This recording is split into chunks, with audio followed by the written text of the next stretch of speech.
On pole, we have Jacob Sablaya from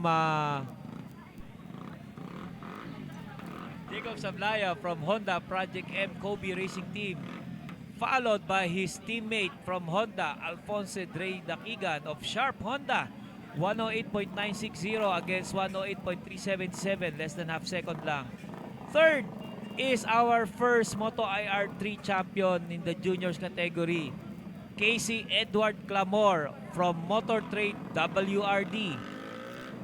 An impressive third on the grid. Fourth, we have our first Philippine Women Rider of the Year, Winnie Claveria. Fifth, we have Travis Paralejas, our pole position winner in the Senior Plus Youth Cup category, followed by Mitchell Ngo from another Senior Plus Youth Cup rider.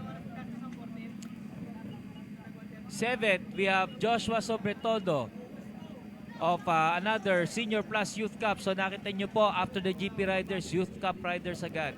8, we have Kevin Balinang of CRA Moto Supply Aspira Team. 9th, we have Jonel Retran of CRA Sec Moto Supply. 10th, we have Fritzy Claveria and Troy Alberto 11 because they did not register a time, but they will start from the back of the grid. And then we have John Mark De Alagdon of FKM FI Clinic, Bosmel FI Clinic. Again, Fritzy Claveria, IRGP winner, Super Sport 300 champion. Troy Alberto, World Super Sports 300 rider. And I think the only rider to have scored World Championship points. Yan po. Hindi lang po yan rider sa World Super Sport. He's able to score World Championship points. Tignan po natin kung pang ilang lap siya makakapunta sa harap. Yan. Alright. 13th, meron pa pala, is Sean Lopez CRA squad. So, Fritzy and Troy were placed at the back of the GP grid, no? And then 14th, we have Chayan Ban. And 15th, we have Jabs Tolentino of CRA SR squad. And Daniel Romas of CRA SR squad.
Okay.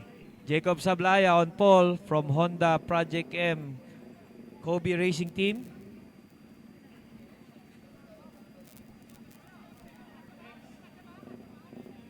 Next rider, we have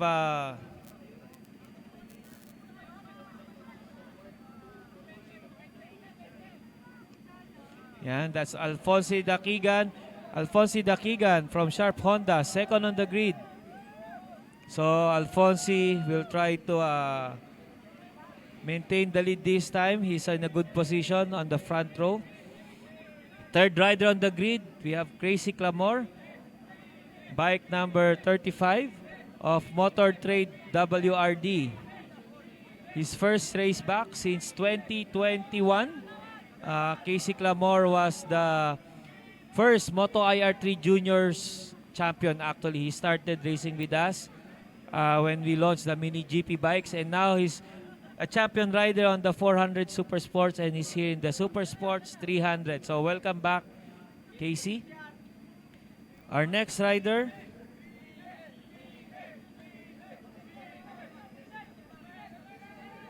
okay, that's Queenie Claveria, our first Philippine Woman Rider of the Year who just clean sheet earlier in the morning.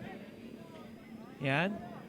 And then after her is our pole position rider in the Motul Senior Plus Division, Travis Paralejas on the KTM RC 200. So thank you KTM for supplying the bikes for our Senior Plus riders. He's also a Phyto Dino D69 rider. Next to him is Mitchell Ngo, bike number 28, the second rider in the Senior Plus Youth Cup Division. Next race, next on the grid. Okay, we have Joshua Sobretodo. Again, another Senior Plus Youth Cup rider. Kung nakita nyo po, ang ating mga Senior Youth Cup riders are only on RC 200 bikes, pero they're in front of the pack, no? After the GP riders, mga senior riders na po ang makikita nyo. So, Senior Plus riders, that's a testament of their skill, no? They're only using KTM stock RC 200 bikes. Ganyan po katulin ang ating mga senior. Nung nag-umpisa po ang season, nasa huli po sila ng mga super sports riders. Ngayon, medyo nasa harap na sila. So, good job. Next, bike number 29, we have Jonel Retran from CRA Sec Moto Supply. Next, on the grid, we have Fritzy Claveria, 137, our Super Sports 300 and IRGP champion. It will be his first race back fully fit, no? Dito po siya kasi he's not able to register a qualifying lap. So watch out for Fritzy Claveria as he moves toward the front of the field. Next to him is an honor to host our FIM World Super Sports 300, Troy Alberto on the number 69 Team CRA Angkas Access Plus bike. Troy Alberto, again, he's here because he did not able to register in qualifying time, but he is on lap record pace. So siya po ang inyong papanoorin how many laps siya makakapunta sa harap. So good luck and ingat, Troy Alberto. We're happy to have you here. Next on the grid, we have John Mark Dialagdon of FKM Elf Bosmel FI Moto Clinic in the Super Sport SP Division. Yan. Congrats. Good luck. Next is Sean Lopez of CRA SR. Then it's Cheyenne Ban of CRA Sec Moto Supply. And then Jabez Tolentino and Daniel Ramos. Yan. So that's Jabez Tolentino, bike number 10. So that completes our grid.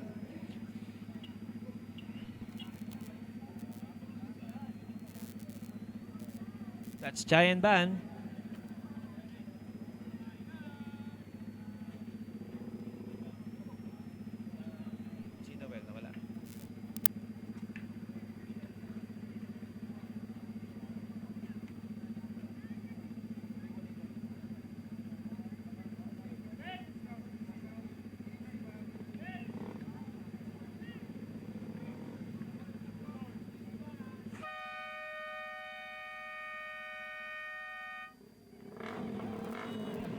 Alright.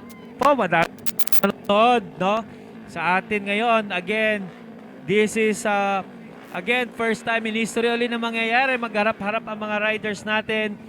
So, we have Sablaya, Dakigan, Clamor, Claveria, Paralejas, Ngo, Claveria, Alberto. Yan po. Sobre todo.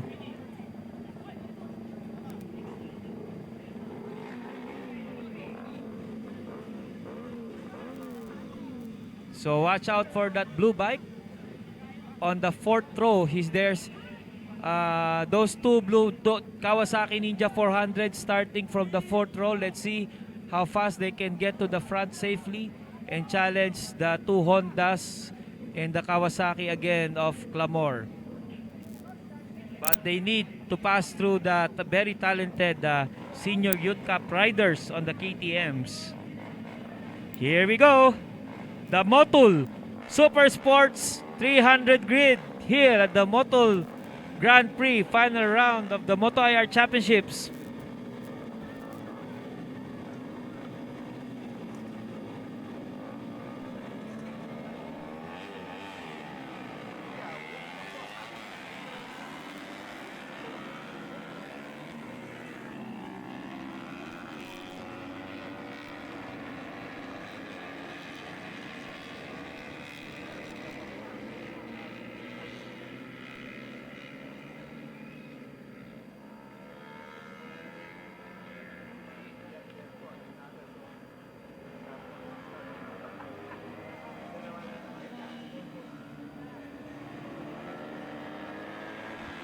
On our warm-up lap, you can see Claveria and Alberto immediately pulling away from the rest of the pack. So, practice po yan. It's possible that by the end of the first lap, those two will already be in the lead. Kanina pong warm-up, we were able to see Troy Alberto dragging his elbow in almost every corner. Yan. So, that's Troy Alberto, fresh from his World Super Sport 300 campaign. So, bihira lang po na ang Moto IR is nagkakaroon ng world caliber rider to join our national races. So, we're happy that Troy Alberto is here and hopefully itong mga nakakasabay niya ngayon, we can learn something from him today. Ito na. Wow. Walang pipikit po for the start. Watch for those two Ninja 400 from the fourth row. We have two Hondas in the front. Okay. Yan po, nakita nyo po, medyo makapal na ang tao sa likod, sa taas. Nasa taas po lahat ng taong nanonood. Again, you are witnessing here history. We have a World Super Sport 300 rider racing here at the Nationals. And we have Honda versus Yamaha versus Suzuki versus KTM versus Kawasaki. And there's also CF Moto on the grid. So multi-brand po ang ating Super Sports 300 grid. And we even have two ladies. There we go, Jacob Sablaya eyeing, but it's Clamor taking the whole shot. Casey Edward Clamor taking the whole shot. It's a good start, no jump start. Everybody's rolling. Casey Clamor followed by Fonsi. Troy Alberto is already in fourth place, followed by Fritzy Claveria. So it's Clamor followed by Dakigan, Sablaya, followed by Alberto and Claveria. This is it. Ito na po ang race na inihintay nyo. Clamor leading Dakigan, Sablaya. Meanwhile, Alberto is trying to find a way past these three riders, but he needs to do it safely. You know he has the pace to overtake them, but he needs to do it safely in this very tight track. But he has to keep an eye on his teammate, Fritzy Claveria. Lacy Camor of WD Motor Trade WRD leading lap 1. There goes Toy Alberto and Fritzy Claveria overtaking Jacob Sablaya. Well, we don't have much to expect from Jacob because Jacob is only racing 150cc against this 400. So within the second lap, we have two 400cc riders in front. But wow, Dakigan managed to fend off the last 400cc rider, Fritzy Claveria, from the third place. So Dakigan is using a 250cc, but Jacob on the 150, really mahirapan po si Jacob. And I think Jacob Sablaya's machine conked out. Nakatigil po si Jacob sa isang corner. Here goes Jacob. Oh, it's Troy Alberto now in the lead, taking over Clamor. And then third is Fritzy Claveria. Fonzie Dakigaw is now down to fourth place. Ayan na po. Ito na po. Nasa lead na po ang ating World Super Sport 300 rider. Kanina lang po siya lumabas during the warm-up. Panoorin nyo po. You'll be able to see some elbow dragging action in most of the corners. That's Troy Alberto of CRA Access Plus Angkas Motorsports on his Ninja 400. Followed by Casey Camor of Motor Trade WRD bike, and Fritzy Claveria on his CRA Sec Moto Supply Ninja 400. Fastest lap so far of the race is a 107.7 by Troy Alberto. That is officially the fastest race record here in the Moto Championship. 107. Tignan po natin kung maka 106 siya. Troy Alberto from CRA Angkas Access Plus Motorsports pulling away from meanwhile Fritzy Claveria is trying to get runner-up position from Casey Clamor. Ito po, nakuha na po ni Fritzy from Casey Clamor. So our Super Sports 300 rider, you can see Jacob Sablaya, his bike on the grass. Tirik na po si Jacob Sablaya. What can he do with the 150cc bike? I think Honda should give him a CBR 300 for next year. Here you go. That's Troy Alberto on the lead, and Fritzy Claveria managed to get ahead now of Casey Clamor.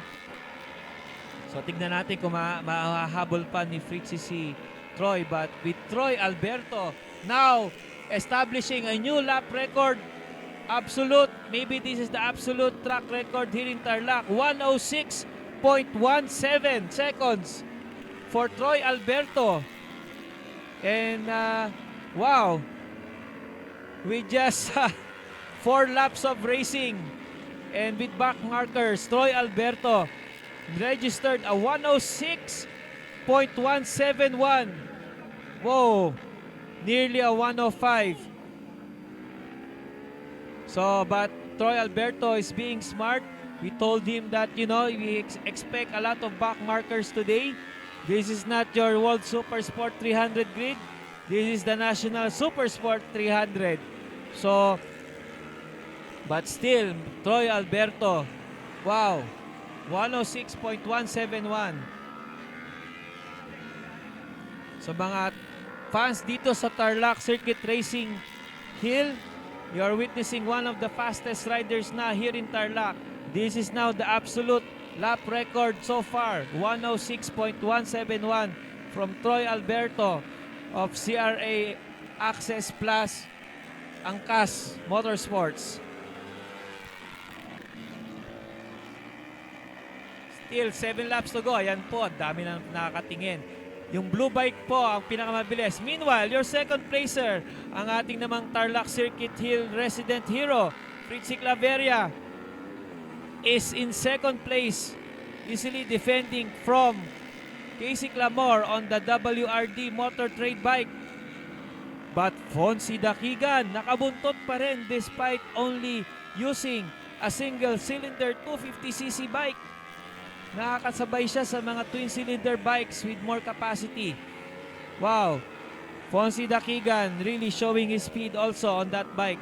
Meanwhile, yan po si Troy Alberto. Whoa! Knee dragging everywhere. Wow. Wow. Here we go. Ayan po si Fonzie. And Fonzie Dakigan looks like he's able to get around Casey, no?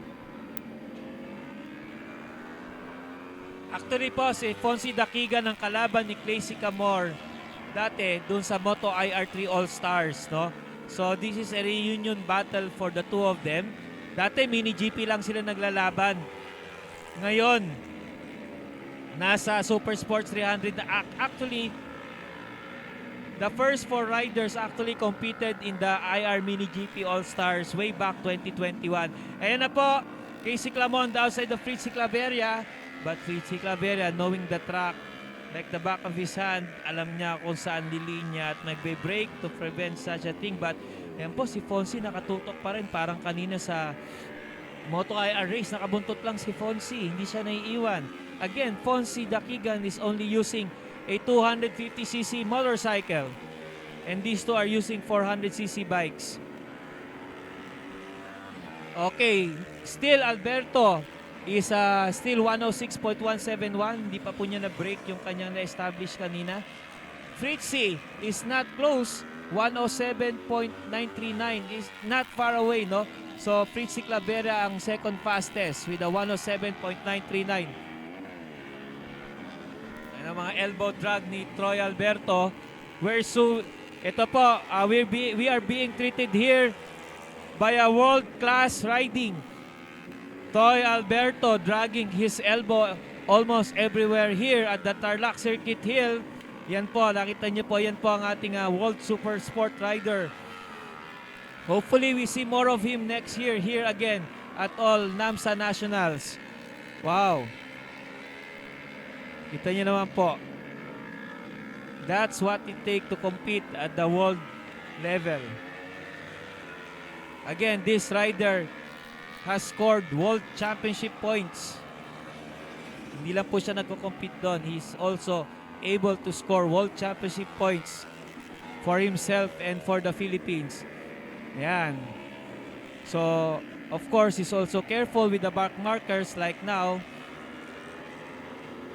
Wow. Let's see. 4 laps to go. And he might be lapping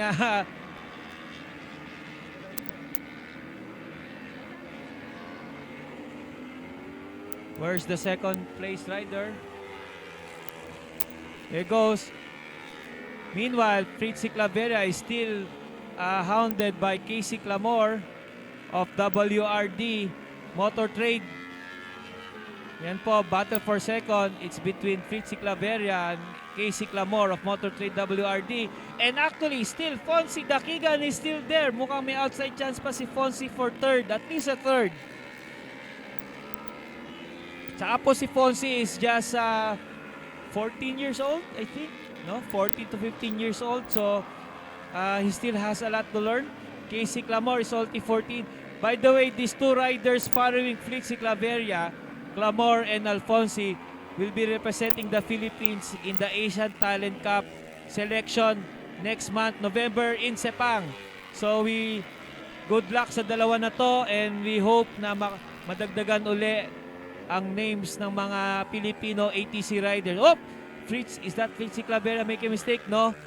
Lap rider, blue flag. Yan po. Marunong po mag-behave sa blue flag ang mga riders natin. Kaya minsan tumitigil na rin sila. Alright. 3 laps to go. Troy Alberto still in the lead. So we'd like to thank Access Plus, Angkas Motorsports, and CRA for bringing Troy Alberto here the final round of the Moto IR Super Sport National Championship sanctioned by the FIM NAMSA and USRA. Ayan na po, si Clamor mukhang didikit kay Fritzy. Pero si Fritzy Coach Master talagang Pero maglalap tayo. Tignan natin. May lapper sa harap nila. Blue flag, blue flag. There goes. Yan, behave. Alright. 2 laps to go. As Troy Alberto, look at that first corner. Elbow drag. Whoa! My God. That's Troy Alberto. Marami po napapasigaw dito. There you go, Troy Alberto. Wow, look at that. No qualify, minimal practice time lang. And has not seen the Tarlac Circuit Hill in how many months. Pero he's still at the lead. Wow, Casey Clamore. Wow, mukhang malalagpasan na niya si Fritzy. Blue flag, yan, sa mga riders. Aware sila sa blue flags. So hindi na-apekto na ating mga GP riders. Look at Fonzie Dakigan. He's still there. We just a lap to go. Fonzie Dakigan is still at is the tail of these two 400cc riders. Fonzie Dakigan, whoa! We wonder what can Dakigan do with the 400cc bike also. There goes Dakigan. Oh, bukang makukuha pa niya si Clamore. No, impossible. Not impossible, but would be a tough job for Dakigan on his 250 single cylinder against the 400cc bikes of Claveria and Clamore. Go. Last lap na to. Last lap na, but last lap for the battle for second. But Troy Alberto is half a lap away for sealing his first Philippine Super Sports 300 win here at Tarlac Circuit Hill. Last lap for Troy Alberto. Last lap. Last few corners for Troy Alberto. Last few corners. Yan, mga last few elbow drag corners. Here we go. Oh, yun na. Merong lapper. Yan. Wow. Team Access Plus, Angkas Motorsports, Troy Alberto winning his first Moto IR Super Sports, Philippine Super Sports 300 race. Troy Alberto! Woo! Uy, may nalaglag ba? Ano kaya? Here we go. Battle for second. Fritzy Claveria. Dikit-dikit pa rin yung tatlo. Wow, what a good job by Alfonsi Dakigan. Kala ko matu-third pa si Alfonsi. Wow, Fritzy Claveria able to hold on to second place. Followed by Clamore. Fonzie Dakigan just nearly lost the podium place. Wow. But nothing to be ashamed of. Fonzie Dakigan. Wow. But Alberto is your winner. So we've just witnessed greatness, not only winning but establishing absolute lap record here. Race. In a race 106.171. Wow, by Troy Alberto. There you go, Troy Alberto of Access Plus Angkas Motorsports for a victory lap. Here we go. Woo! Iba talaga ang ating World Super Sport rider, Troy Alberto from Access Plus Racing Team Angkas. Of course, wearing his Ducati suit. There you go. Congratulations, Troy Alberto and Access Plus Racing Angkas Motorsports. What a great guy. What a great guy.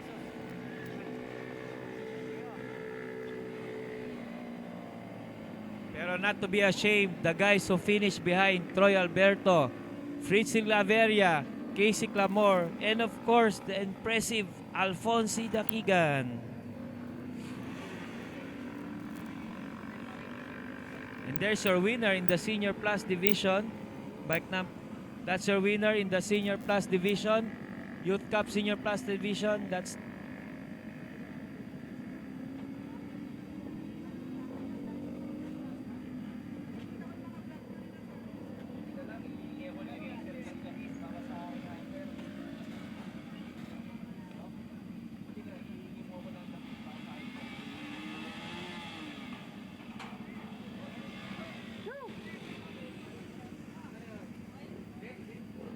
Congratulations. No major incident. This is the last race. Let's see the celebration again. The results. Let's see the results. It's Troy Alberto of Access Plus Racing with the best lap of 106.171. Followed by Fritzy Claveria of Sierra Isec Motor Supply. Then it's Gracie Clamor of Motor Trade WRD. Alfonso Dakigan of Sharp Honda. Then it's Travis Paralejas, Mitchell Ngo, Senior Plus Divisions. Then Jonel Letran, Queenie Claveria, Kevin Drew Balinang, John Mark Dialagdon, Joshua Sobretodo in the Senior Plus. Then Cheyenne Ban, Jabez Tolentino, Daniel Ramos, and Jacob Sablaya.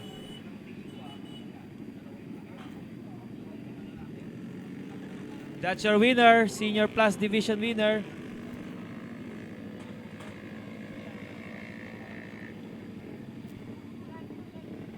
And these are the CF Moto Rider Club Racers.